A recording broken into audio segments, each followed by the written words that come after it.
Welcome to Man Does Tech, where I solve the problems you didn't even know you had. You start by inspecting the clip on earring converter to confirm its mechanism and fit. This matters because different clips require different pressure adjustments. Once done, clean both the earring post and converter with an alcohol wipe and dry them so adhesives or dirt don't cause slipping. Make sure you have small pliers and a soft cloth ready. These tools let you bend gently and protect finishes while you align components for the first attachment step. Now you align the converter pad with the earring back and center the post through the converter hole, because accurate placement prevents tilting when worn. Once aligned, use small pliers to crimp tabs or tighten the tiny screw incrementally. This controlled action prevents damage and preserves the earring's look.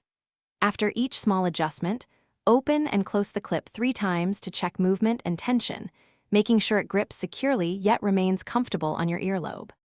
Finish by trying the converted earring on for 10 to 15 minutes to evaluate comfort and pressure points. This reveals whether the clip sits evenly.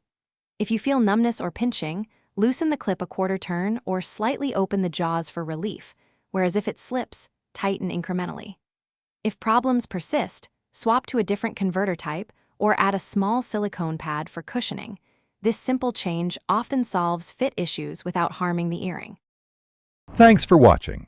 If you found this helpful, don't forget to like and subscribe.